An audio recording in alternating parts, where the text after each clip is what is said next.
এই যে একটা গাছ নিজে থেকে সৃষ্টি হয়েছে, নিজে থেকে বড় হচ্ছে, তার ডালপালার পরিবর্তন করছে আপন মনে, তার রূপ সাজসজ্জা নিজেই বিকাশ করছে।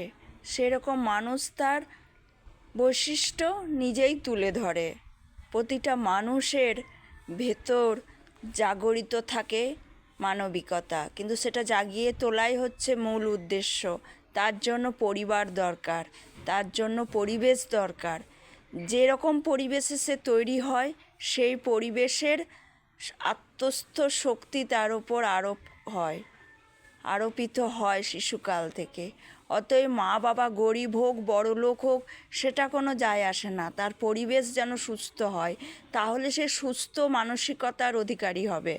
আর সুস্থ মানসিকতা আজ যেরকম দরকার, অতীতে সেরকম দরকার ছিল, বর্তমানেও উত্তরসূরিদের কাছে এই নিবেদন, মানবিকতাই হলো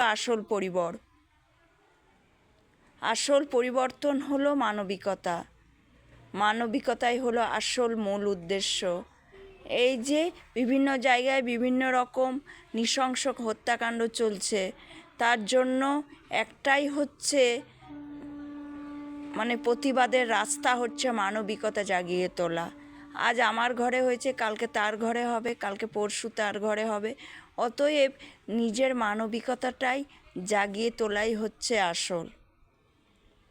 মানবিকতার ভেতর দিয়েই হচ্ছে মনুষ্যত্বের পরিচয়। প্রতিটা মানুষ যদি এক একটা রাস্তায় এক একটা তার মানবিকতার মধ্য দিয়ে নিজে রূপায়িত করে, গাছের মতন, ফুলের মতন, সবুজ পাতার মতন, তাহলে সে মানুষ সমাজে 1টার থেকে 10টা হবে, 10টার থেকে 100টা হবে। মানবিকতার ঝড় উঠবে, আর মানুষ সমাজে এরকম অন্যায়ের প্রতিবাদ করতে পারবে। মানুষের অন্যায়ের প্রতিবাদের ভেতর দিয়েই মানুষ এগিয়ে যায়, কিন্তু মানুষের মূল উদ্দেশ্য হলো মানবিকতা জাগিয়ে তোলা। একটা মেয়েকে নারী নির্যাতনের মুখোমুখি হতে হয় সংসারে। সব মেয়ে সমান সুখ পায় না, সংসারে অনেক ধরনের মানুষ থাকে। সংসার থেকে সৃষ্টি হয় আসল দাবানলটা জ্বলে উঠে যখন মানুষ দেখতে পায় যে গাছপালায় আগুন লেগেছে। গাছের মতন শুদ্ধ পবিত্র নিঃস্বার্থ বন্ধু হয় না। গাছপালায় আগুন যখন লাগে মানুষ দেখতে পায়, কিন্তু আসল তো পরিবেশ থেকে সৃষ্টি হয়েছে, সংসার থেকে সৃষ্টি হয়েছে। যেমন শিক্ষা দেয় বাবা মা, সেই রকমই সন্তানের সৃষ্টি লাভ হয়, মনের বিকাশ ঘটে। কিন্তু বাবা মার শিক্ষার থেকে বড় শিক্ষা হচ্ছে পরিবেশ যদি কোনো শিশু সুস্থ পায়, পরবর্তীকালে সে সুস্থ গাছপালার মতনই তার রূপ বিকশিত হবে।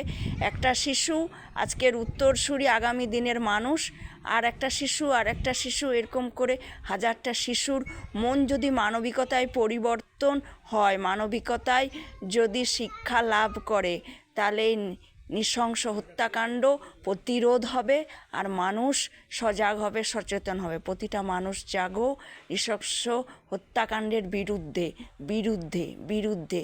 অনেকে ভাবে আজকে ওর ঘরে হয়েছে, নিয়ে সমালোচনা করে, কালকে তোর ঘরে হবে না, তার কি মানে আছে? অতএব প্রতিটা মানুষ সজাগ সচেতন হন মানবিকতার মধ্য দিয়ে।